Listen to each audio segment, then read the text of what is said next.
Hey, this is Derek Bylsma with Millennium Counseling Center. And if you really want to learn how to level up your life, you should be listening to the Time to Shine Today podcast with my good friend, Scott Ferguson. Let's all level up. Time to Shine Today podcast Varsity Squad. It's Scott Ferguson. We're episode 294 with kind of a homeboy of mine, Derek Bylsma. Played very, very high level soccer.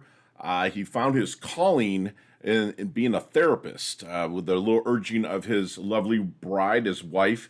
And he changes lives. He's a man that believes if you're passionate about something, that you chase that passion strategically and with a bunch of persistence until you get what you want. So his outlook on life is fantastic. He's going to level you up. So make sure you break out your notebooks for this one because he does drop some solid knowledge nuggets.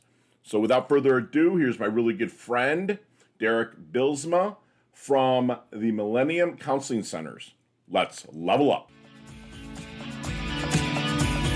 Time to Shine Today podcast Varsity Squad. This is Scott Ferguson, and I got me some kind of home cooking today.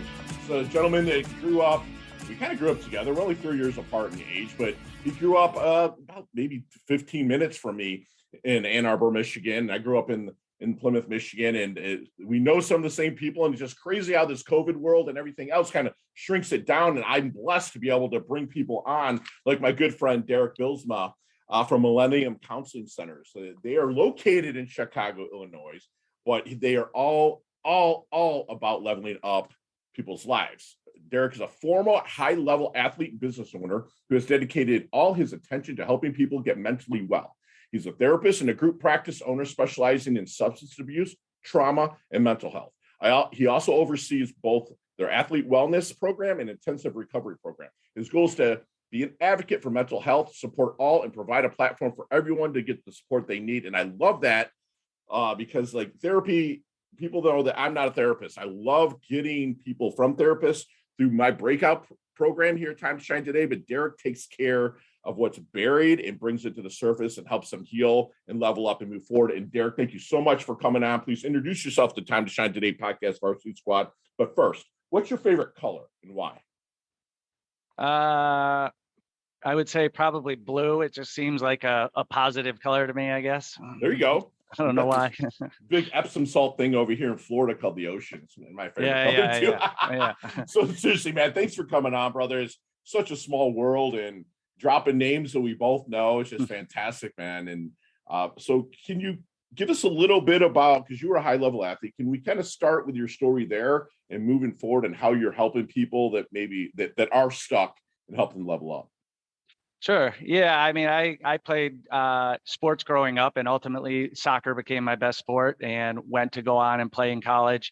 I started at a small liberal arts college, and then I transferred to University of Wisconsin in Madison because I wanted to play Division I.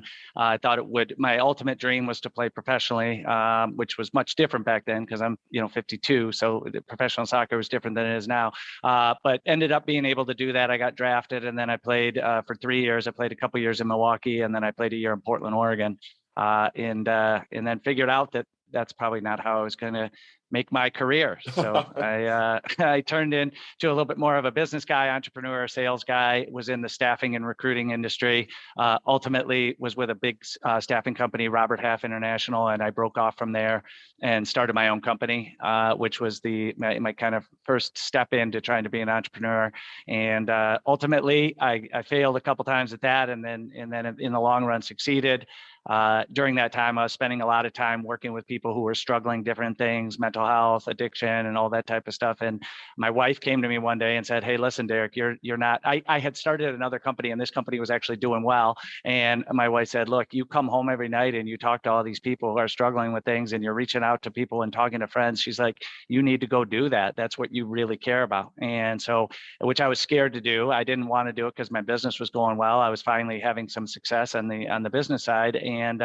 But my wife's a smart woman, and I guess I was a smart guy for listening to her. So I went and did that. So I went back and got my master's in my mid-30s, a total career change. I went from a business owner, a successful business owner to being back in grad school. So I'm the oldest guy in grad school, ultimately graduate from there, but I knew exactly what I wanted to do. I knew I wanted to be a therapist. I wanted to work with people individually and specifically people with co-occurring disorders or dual dual diagnosis, meaning that a combination of substance abuse and mental health, or a combination of any of those two things. But that was the area that I was really interested in, was the substance abuse and mental health combo. So, somebody who's an alcoholic, who's got, clinical depression or something along those lines was what I was interested in.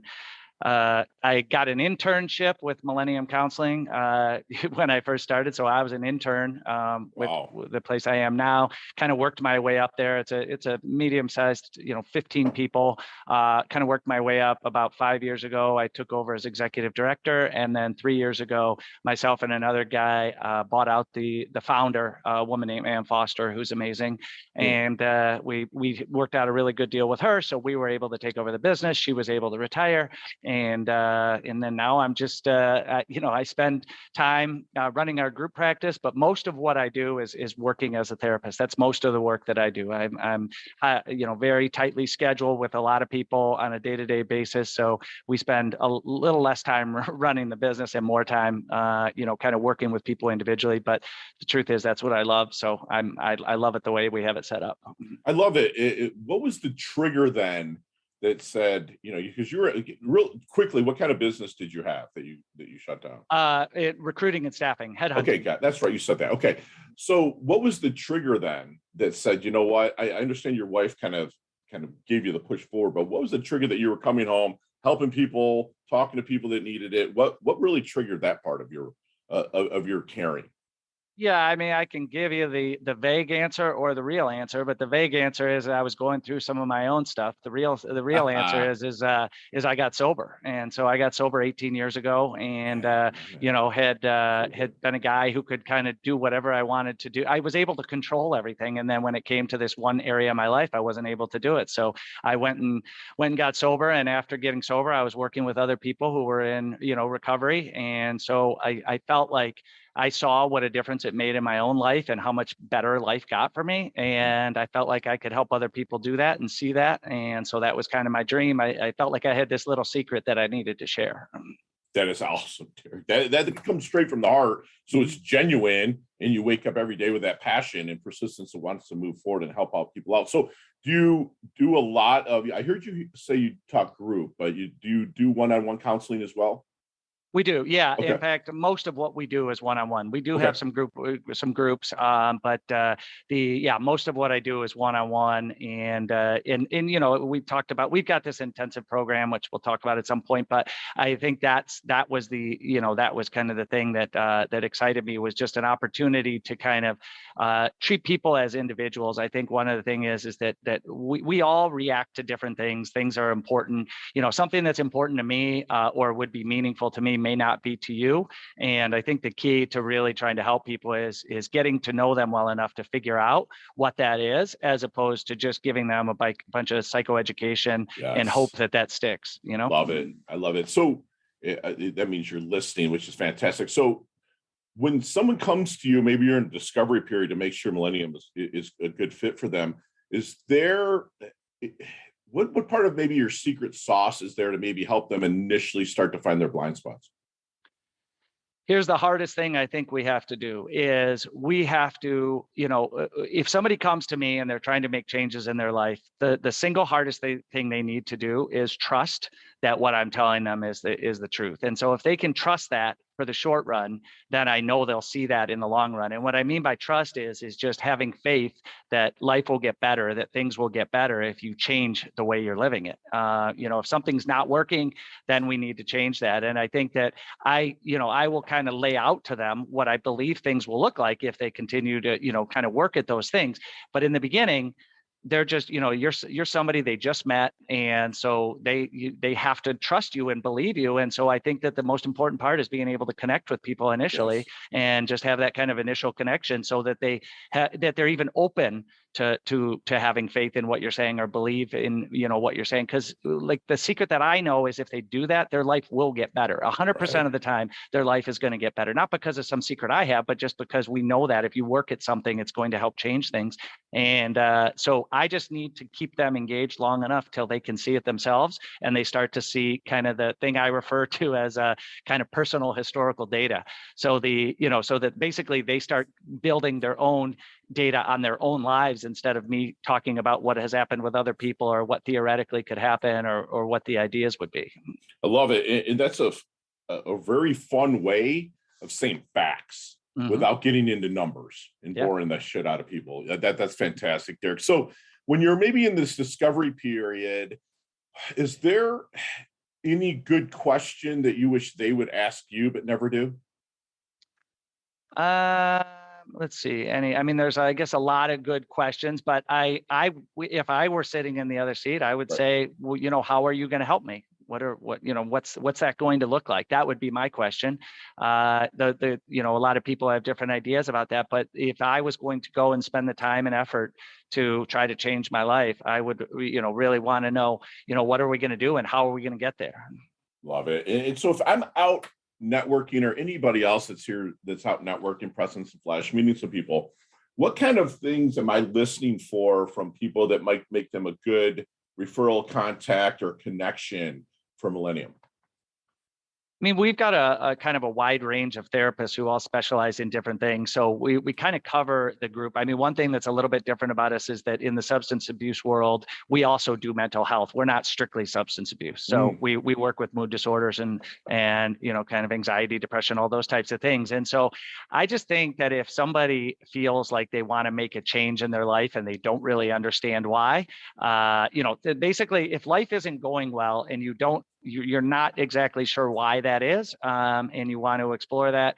I just think that one of the greatest things about human beings is that we can change. We wake up every day and we have the opportunity to be who we want to be. And so I think a lot of times we get stuck in this idea that, kind of this idea that people never change, or I am who I am, or, things like that, which I think is brutal because, if I would have stayed who I was, I'd be dead.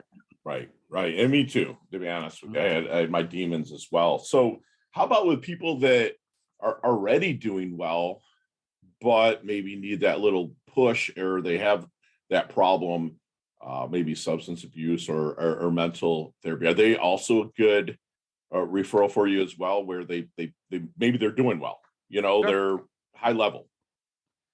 There's lots of people who do really well that we see. There are people who, from the outside are highly functioning and, have healthy relationships and great jobs. But usually it's about, that's about their ability to be able to kind of, I guess, situate everything in their own minds. Everything. And that's one of the things that people get frustrated about, that they everything looks great on paper, but then why do I still, on a scale of 1 to 10, why does life feel like a 6 to me? Yes. Thank you for saying that, man. Because there's people that have did it or doing it. And like you said, on the surface, on the paper, that's thank you for saying that. So Derek, what do you believe your strengths are? As I mentioned before, I think I connect with people. I also think that personally, I've been through a lot of stuff. And so I can relate, even if it's not the exact same story, but I can relate to what they've gone through. I've had some really tough parts of my life and realize that we can come out the other side. I think the other thing is that I am, at least this is something I try to be, and I believe I am, is I'm very non-judgmental. When somebody tells me something about what's ever going on in their life, and part of that, if I'm being honest, is because I don't feel like I have any room to judge from the way that I lived, right? Yeah. So who am I to judge somebody else? And I think people hear that. I think the other thing is that I'm really, really passionate and compassionate about the people I'm working with, and I will jump over the highest structures I can find to help people, and I think I think people understand that when they get to know me a little bit, they realize that I will work and this is what I always say to people: listen, I'll work as hard as you do. I'm not going to work any harder, but whatever level you can go to, then I will equal that and I will match that. And for those who are willing to put in the work, the outcomes are, almost always great. Beautiful, man. That's exactly what I kind of wanted to hear. So, Derek, have you seen the movie Back to the Future? Oh, yeah. Okay, let's get in that DeLorean with Marty McFly. Let's go back to the Double Deuce, the 22-year-old Derek Bylsma. What kind of knowledge nuggets, we call them here at Time Shine Today, what kind of knowledge nuggets would you be dropping on the 22-year-old Derek to maybe help him, not so much change anything, but to level up, last through, maybe shorten that learning curve a little bit? I think I understood the value of working hard and kind of pushing through things. I think that sometimes that kind of moved into the area of kind of a feeling of invincibility, and that things would always work out. Things did work out a lot for me when I was younger. I would make decisions and it would seem like it was, a brilliant decision. And I think, half the time it was just luck that I got on the right path. But I do think that there was I would probably make sure that I worked on humility and helped 22-year-old Derek understand what humility is, but also the fact that none of us are invincible. There's things that can take all of us down, and we just need to make sure. It doesn't mean you need to run around scared of them or worried all the time. It just means we need to be aware of them and realize that, my dad told me something when I was a kid that I think is great and has been helpful for me my whole life. Is he said, Derek, however great you are at anything, remember there's always somebody better. And he said, however bad you are, remember there's always somebody worse. And he said, I just don't ever want you to think you're number one in the world, but I also don't ever want you to think you're last in the world. We're all in the middle somewhere. Just depends where. I love that. I actually coach that as well. Like the plus equal minus formula, where every day I try to find someone that's better than me at something and learn from them. And then I find an equal, and then we share with each other. And then someone that is on their way up, I share with them. And that to me, that makes a perfect day for me, for that. That's fantastic. So how do you want your dash remembered? That little line in between your incarnation date, your expiration date. Hopefully it's a long ways down the road, but your life date and death date. How do you want Derek's dash remembered? Probably a loving person to the people around me, my wife and my daughter and my, parents and sister, and somebody who dedicated their life to trying to help other people figure out the things that we can understand so that life is just that much better. Love that. Love it. And so what do you think people misunderstand the most about Derek? Maybe that I struggle less than I do. I think that, and to be fair, life is, I would say that overall life is very good for me. But I think that sometimes people think things come easily, and I don't think that's the case. I think that things are hard for me, just like they are for anybody else. And we kind of have to work through these things. I think sometimes people believe that, kind of the way that I was when I was 22 is that things just seem to work out for me. And that's not always the case.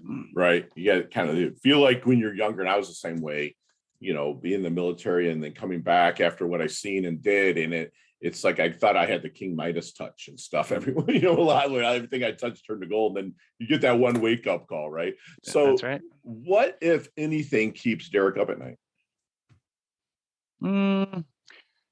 I don't sleep much, so I wouldn't say much keeps me up at night. I just am up at night. Okay. But as far as things I worry about would be about people. It's not about things or money or things like that. It's just about people and trying to make sure that the people that I care about are doing okay. But I don't find a lot of value in worrying. I'm not sure that I will happily take action if there's something I'm worried about, but I challenge myself constantly that worry to me is just something that helps me believe I'm doing something when I'm really not. And so I will challenge myself to that is all right, strong. So yeah. Wow. I'm writing that down. Worry has you believe something.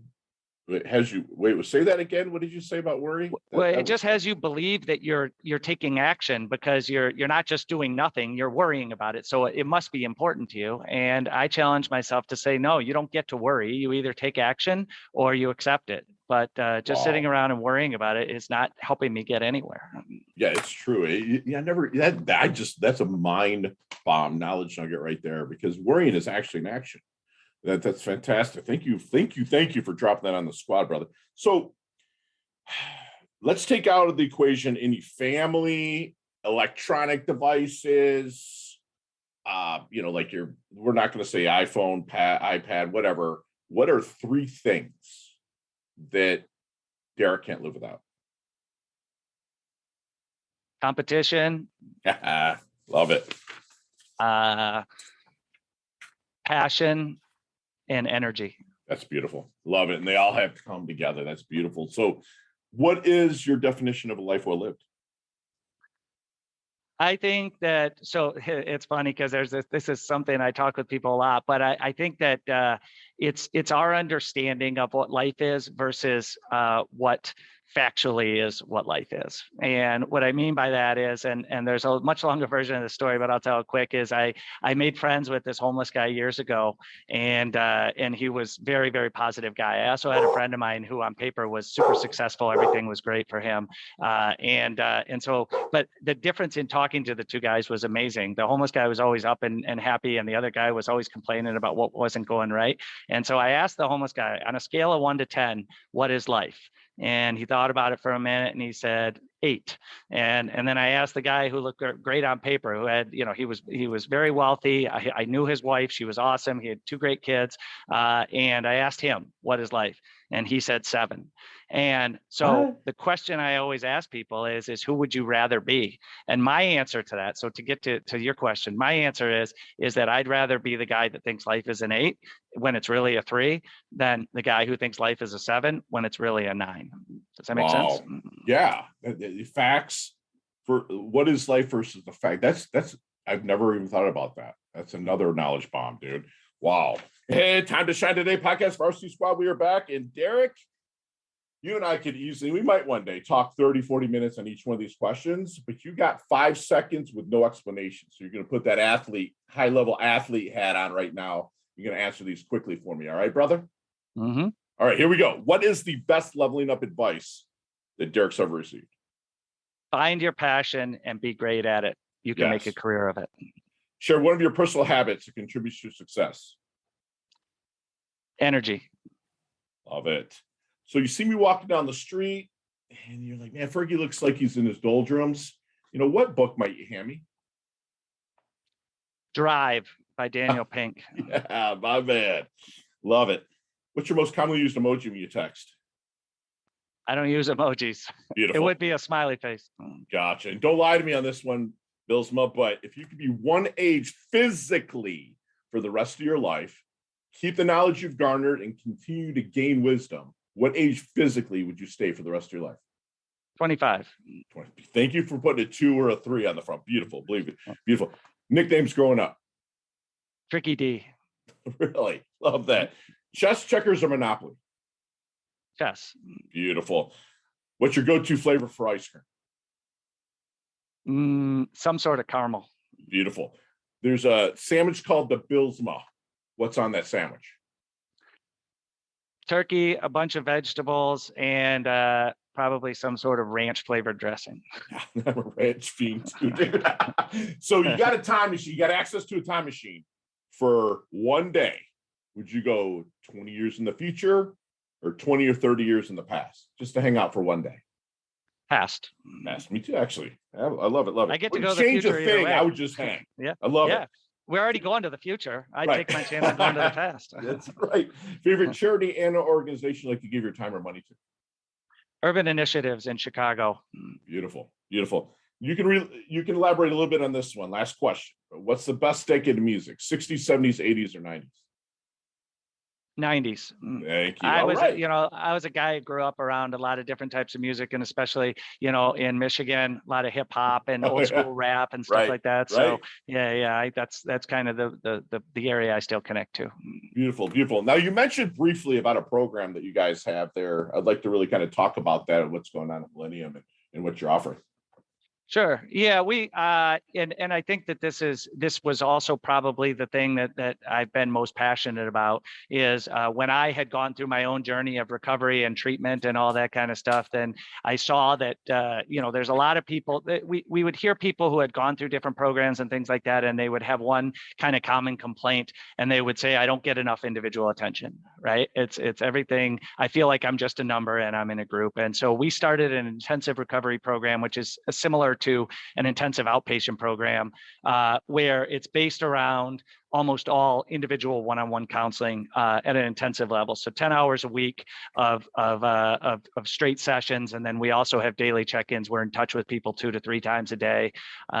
Mostly we use that for most treatment centers will use this as a step-down program for their folks. So they'll be in a residential treatment center, they'll come back to Chicago, and then they know they're going to spend, we'll be talking to them for 10 or 15 hours a week as they're trying to get reacclimated to their life. So I think that that's something that people hadn't really done. They hadn't put such an emphasis on the individual work. The outcomes have been amazing. The treatment centers love it. And I would say that the people who have gone through our program just love it because they feel like it's different. And particularly for those who have been through other programs and felt like they didn't get what they want. I think the combination of the individual attention, the accountability, and our helping them to kind of get to a place of acceptance really helps people a lot if they're willing to do the work. And that's what I always tell people when they're talking to me about our program. I say, listen, if you really want to get better, then you will absolutely love us. You will not find anybody who will work harder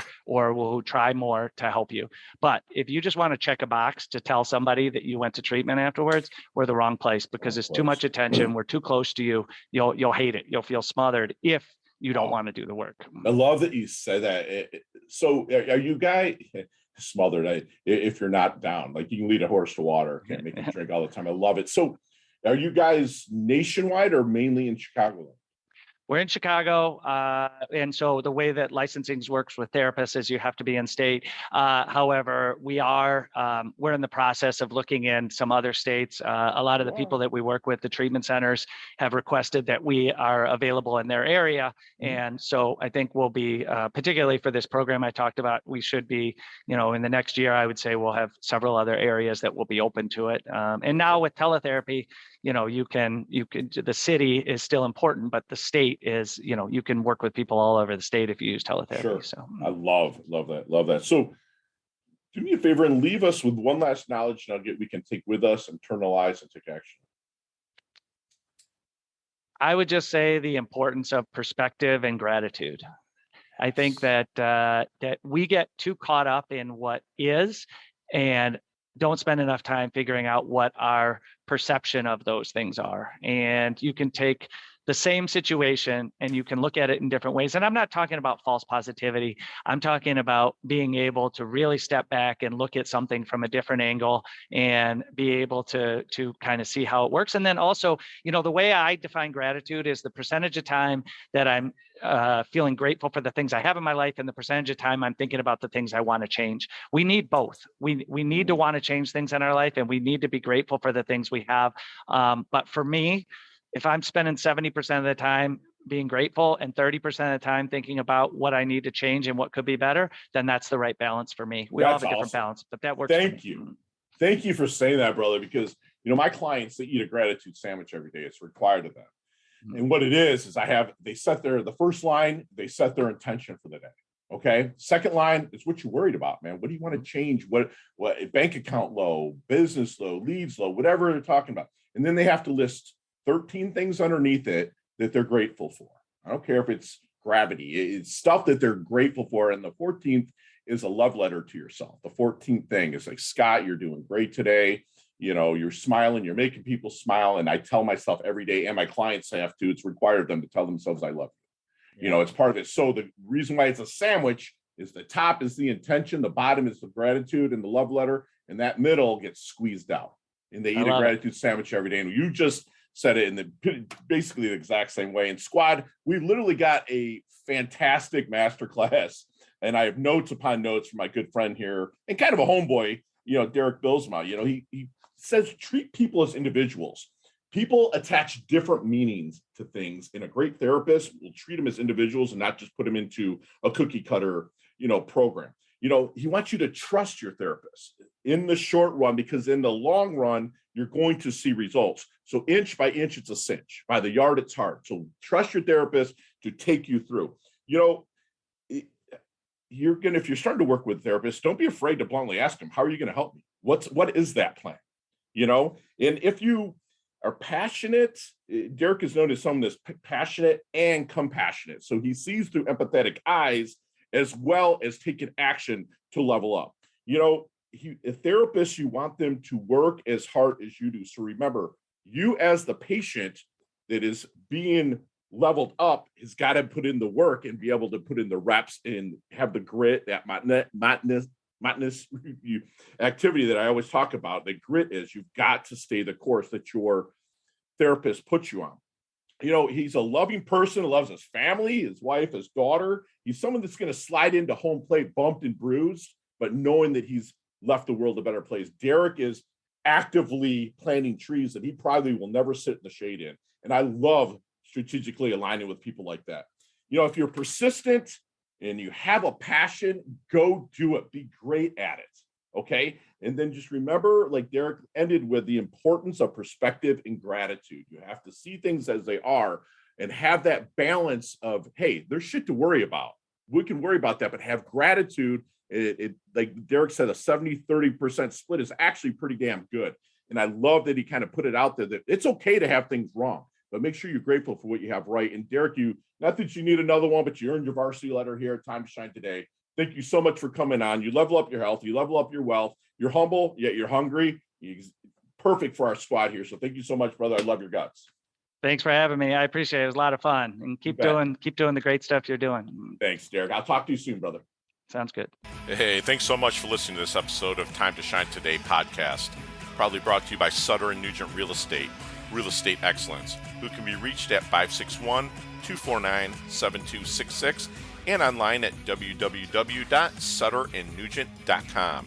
If you are a business owner or professional who would like to be interviewed on Time to Shine Today, please visit timetoshinetoday.com/guest. If you like this episode, please subscribe on Apple Podcasts, Google Podcasts, Stitcher, Spotify, iHeartRadio, or wherever you get your podcasts. There's a link in the show notes to our website. Also there, you will see our recommended resources. We hope that you will support our show by supporting them. If you like what you've been listening to, it'd be great if you could just give us a 5-star rating and tell your friends how to subscribe while you're at it. I'm your host, Scott Ferguson, and until next time, let's level up. It's our time to shine.